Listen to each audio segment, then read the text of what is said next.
Baik, bismillahirrahmanirrahim. Assalamualaikum warahmatullahi wabarakatuh. Mari kita lanjutkan perkuliahan kita. Oke, topik perkuliahan kali ini adalah perbedaan budaya dalam bisnis internasional. Topik ini saya dapatkan dari internet dengan sumbernya adalah sebagai berikut.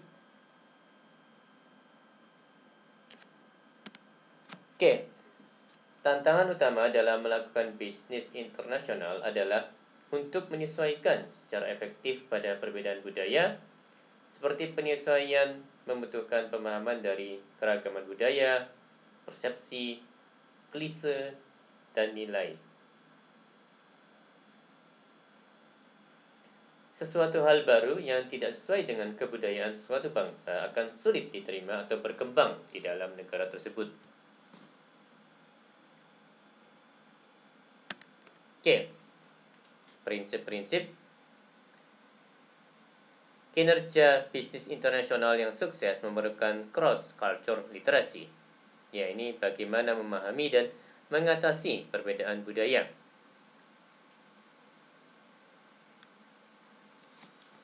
Terdapat hubungan yang signifikan antara biaya praktik bisnis dengan budaya yang melatar belakangi praktik tersebut.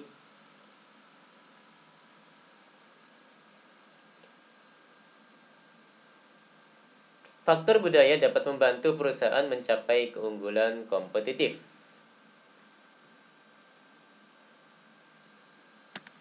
Oke, ini nilai-nilai, prioritas nilai-nilai dari bangsa Jepang, bangsa Amerika, bangsa Malaysia, bangsa Rusia, dan bangsa Prancis gitu ya Mas dan Mbak ya. Oke, ini untuk Jepang ya, sebagai misal hubungan, kemudian keselarasan, kemudian keamanan keluarga, kebebasan, kerjasama, kesepakatan kelompok, dan prestasi kelompok. Seperti itu ya Mas dan Mbak ya. Monggo yang lainnya silahkan dibaca sendiri. Oke, budaya juga mempengaruhi nilai dan sikap anggota-anggota suatu masyarakat. Sikap budaya terhadap faktor-faktor seperti waktu, umur, pendidikan, dan status mencerminkan nilai-nilai ini dan pada gilirannya membentuk perilaku dan kesempatan yang tersedia bagi bisnis-bisnis internasional dalam suatu negara tertentu.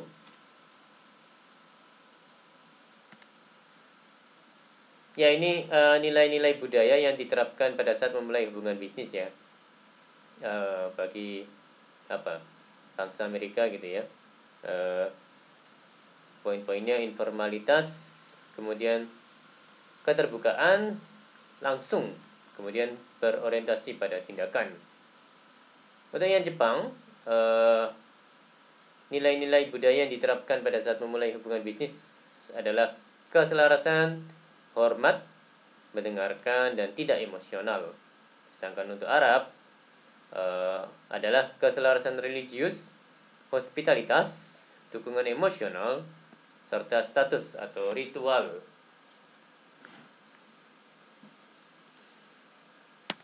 Oke, contoh Jepang, ya, budaya, biaya rendah. Inggris, status sosial, sulit kerjasama. Kegagalan dalam usaha joint venture sebagai akibat perbedaan budaya. Oke, norma. Adat istiadat adalah konvensi rutin dalam kehidupan sehari-hari. Misal, ada perbedaan dalam mengartikan waktu. Mores berkaitan dengan norma yang merupakan pusat dari fungsi masyarakat dan kehidupan sosialnya. Contohnya, perbuatan perzinahan, mabuk, dan sebagainya. Oke, ini struktur sosial, ya poin-poinnya ada individu dan kelompok, stratifikasi sosial, mobilitas sosial, kepentingan, agama, bahasa lisan atau tulisan, pendidikan, kemudian budaya dan tempat kerja. Oke, pengertian budaya. Ya, kesatuan antara pengetahuan, kepercayaan, seni, moral, hukum, adat istiadat. Ini menurut Edward Taylor ya di tahun 1870. Program kolektif dari pemikiran yang membeda-bedakan anggota dari suatu kelompok, komunitas, manusia dengan lainnya. Ya ini menurut Geer Hofstede di tahun 1967 hingga 1973. Oke, budaya. Secara terminologi, budaya adalah keseluruhan kepercayaan, aturan, teknik, kelembagaan, dan artefak buatan manusia yang mencirikan populasi manusia. Jadi budaya dapat diartikan yaitu budaya terdiri atas pola-pola yang dipelajari mengenai perilaku umum bagi anggota dari masyarakat tertentu, yaitu gaya hidup yang unik dari suatu kelompok atau orang tertentu.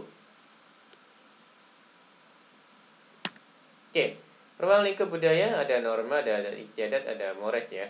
Ya, pusat dari fungsi masyarakat dan kehidupan sosialnya. Oke, kebudayaan adalah kumpulan nilai, kepercayaan, perilaku, kebiasaan, dan sikap yang membedakan suatu masyarakat dari yang lainnya. Kebudayaan suatu masyarakat menentukan ketentuan-ketentuan yang mengatur bagaimana perusahaan dijalankan dalam masyarakat tersebut. Ya tadi di slide sebelum ini kan sudah dijelaskan ya nilai-nilai yang dibawa gitu ya oleh bangsa-bangsa gitu, ada Jepang, ada Amerika, ada Arab Saudi gitu ya. Jadi ya kebudayaan juga akan berpengaruh di perusahaan-perusahaan multinasional, Mas dan Mbak. Oke, budaya juga sangat mempengaruhi semua fungsi bisnis, misalnya dalam pemasaran, beraneka ragam sikap dan nilai menghambat banyak perusahaan untuk menggunakan bauran pemasaran yang sama di semua pasar. Begitu juga dalam manajemen sumber daya manusia. Budaya nasional merupakan kunci penentu untuk mengevaluasi para manajer, serta dalam produksi dan keuangan faktor budaya, faktor budaya sangat berpengaruh dalam kegiatan produksi dan keuangan. Ya, karakteristik kebudayaan perlu diperhatikan karena mempunyai relevansi dengan bisnis internasional. Kebudayaan mencerminkan perilaku yang dipelajari, learned behavior yang ditularkan dari satu anggota masyarakat yang lainnya. Unsur-unsur kebudayaan saling terkait, interrelated.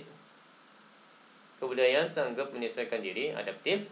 Artinya kebudayaan berubah sesuai dengan kekuatan-kekuatan eksternal yang mempengaruhi masyarakat tersebut. Kebudayaan dimiliki bersama, shared oleh anggota-anggota masyarakat tersebut dan tentu saja menentukan keanggotaan masyarakat itu. Orang-orang yang sama-sama memiliki suatu kebudayaan adalah anggota suatu masyarakat. Orang-orang yang tidak memilikinya berada di luar batas-batas masyarakat itu.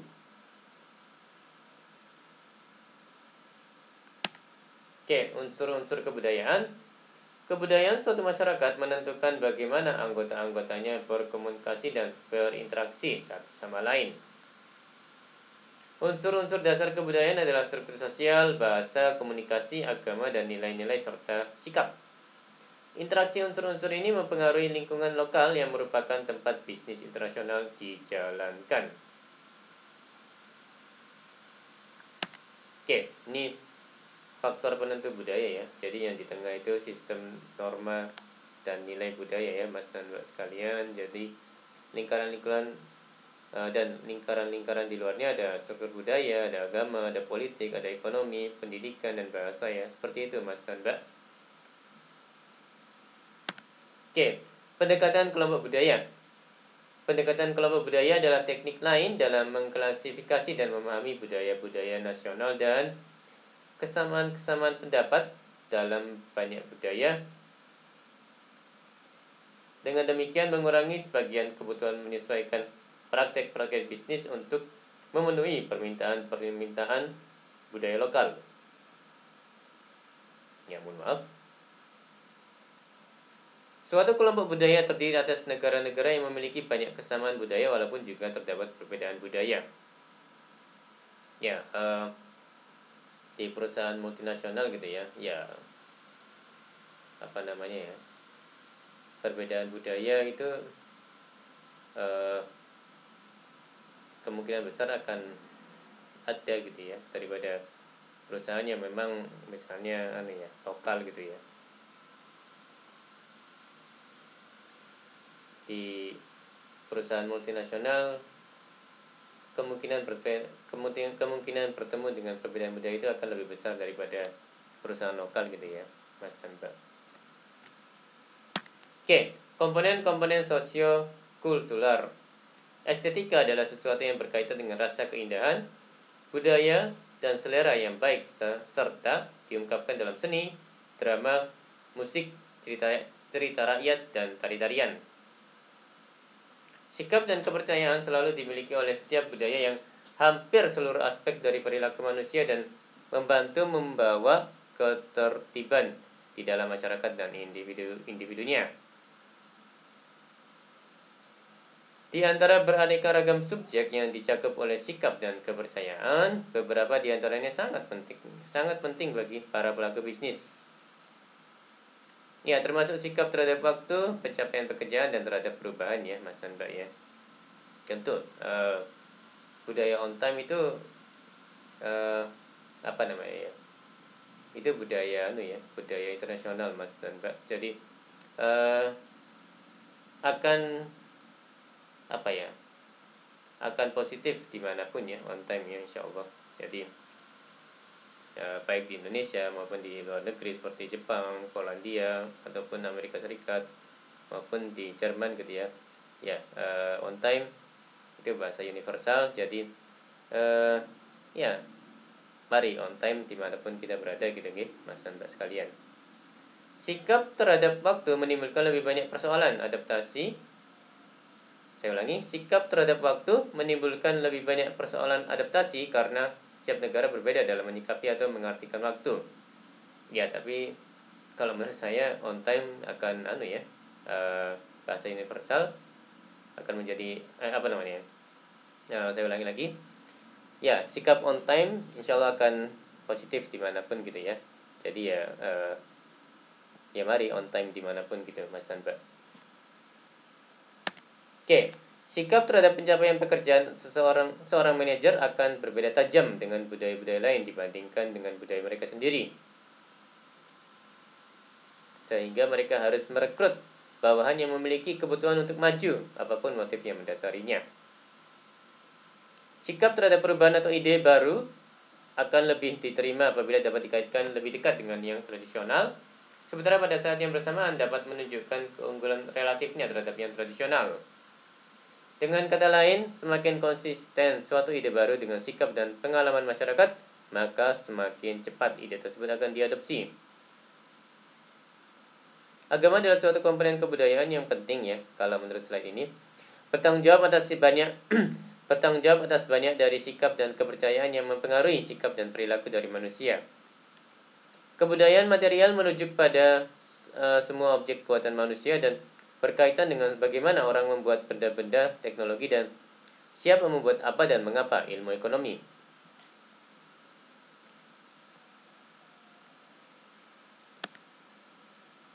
Oke.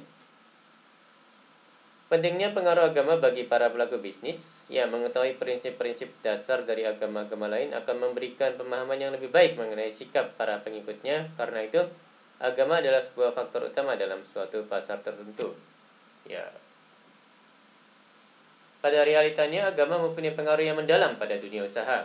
Misalkan seberapa efektif penawaran untuk membayar lembur serta bonus berdasarkan produktivitas di suatu perusahaan yang para pekerjaannya kebanyakan beragama Hindu dan Buddha. Oke, silakan sisanya dibaca sendiri.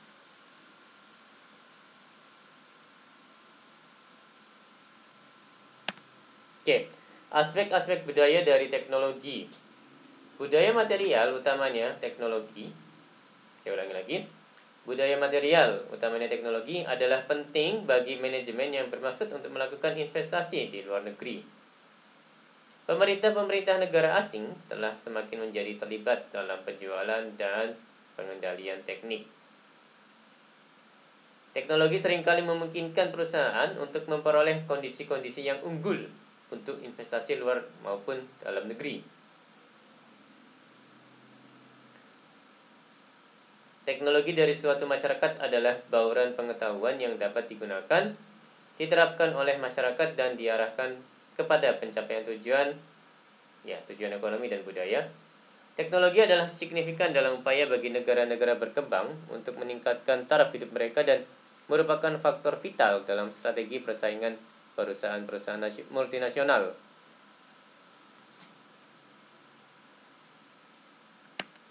Oke. Teknologi sangat penting bagi perusahaan multinasional karena beberapa alasan, antara lain, keunggulan teknologi memungkinkan perusahaan menjadi kompetitif atau bahkan memegang kepemimpinan di dalam pasar dunia.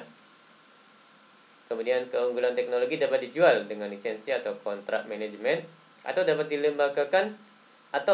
dilembagakan dalam bentuk produk-produk perusahaan. Dan seterusnya, hingga keunggulan teknologi menyebabkan perusahaan-perusahaan besar membentuk aliansi-aliansi kompetitif di mana tiap-tiap mitra berbagi teknologi serta biaya penelitian dan pengembangan yang tinggi.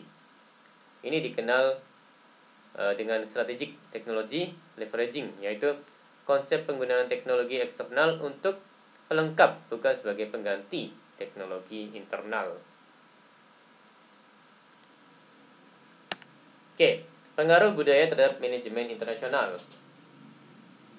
Dalam keseluruhan masa, pengaruh kebudayaan bagi manajemen internasional adalah digambarkan dengan kepercayaan dan perilaku dasar. Berikut contoh spesifik di mana budaya masyarakat dapat secara langsung mempengaruhi pendekatan manajemen internasional. Sentralisasi versus desentralisasi pembuatan keputusan. Di beberapa masyarakat, semua keputusan organisasional dibuat oleh manajer tingkat atas, sedangkan keputusan ini disebar melalui perusahaan dan manajer tingkat menengah dan bawah secara aktif berpartisipasi dan membuat keputusan kunci. Kemudian keselamatan versus risiko. Dari beberapa masyarakat, pembuat keputusan organisasional biasanya enggan untuk mengambil risiko dan mendapat banyak kesulitan di dalam kondisi yang tidak menentu. Di sisi lain, pengambilan risiko dianjurkan dan pembuatan keputusan di dalam kondisi yang tidak menentu itu umum. Kemudian, penghargaan individual versus penghargaan kelompok. Di dalam beberapa negara, anggota yang melakukan kerja dengan bagus secara individual akan mendapat bonus dan komisi. Sedangkan di negara lain, norma budaya membutuhkan penghargaan kelompok dan penghargaan individu tidak disetujui. Penghargaan individu tidak disetujui. Oke. Kemudian prosedur informal versus formal prosedur. Di beberapa masyarakat kebanyakan diselesaikan melalui pengertian yang informal, sedangkan prosedur formal diatur seterusnya dan diikuti secara kaku. Kesetiaan rendah versus kesetiaan rendah organisasi. Di beberapa masyarakat diidentifikasi sangat kuat terhadap organisasinya atau majikannya. Sedangkan di sisi lain, masyarakat berpihak kepada pekerjaan di kelompoknya, seperti mekanik. Kemudian ada poin kerjasama versus kompetisi. Beberapa masyarakat menganjurkan untuk bekerja sama antara orang-orang, yang lainnya berkompetisi dengan orang-orang. Kemudian ada poin jangka pendek versus jangka panjang. Beberapa negara memfokuskan pada jangka pendek, seperti tujuan jangka pendek, keuntungan dan efisiensi, yang lebih fokus pada jangka panjang, seperti tujuan jangka panjang, seperti pasar modal dan pengembangan teknologi. Kemudian ada poin stabilitas versus inovasi. Budaya dari beberapa negara menganjurkan untuk stabilitas dan ketahanan dalam perubahan. Budaya yang lain mengambil nilai-nilai yang tinggi dari inovasi dan perubahan. Oke, ini sistem politik dan ekonomi ya, Mas dan Mbak sekalian. Jadi ada sini nilai, kemudian masuk ke sikap, demokrasi, kebebasan individu, kepercayaan, keadilan gitu ya, Mas dan Mbak ya. Kebebasan kebebasan individu ini masuk ke filosofi kebebasan individu. Nah, ya, dua hal, demokrasi dan filosofi kebebasan individu ini masuk ke kapitalisme pasar ya. Begitu juga dengan ini sikap juga masuk ke sini, kemudian keadilan juga masuk sini ya Mas dan Mbak ya.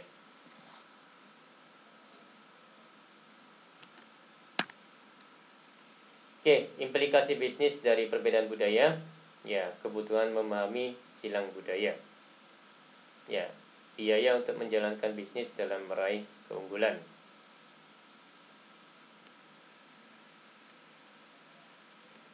Baik, demikian perkuliahan kali ini. Ya, mohon maaf kalau ada hal-hal yang salah dari saya. Terima kasih atas perhatian dan waktunya. Ya, insya Allah kita akan jumpa lagi di lain kesempatan. Wassalamualaikum warahmatullahi wabarakatuh.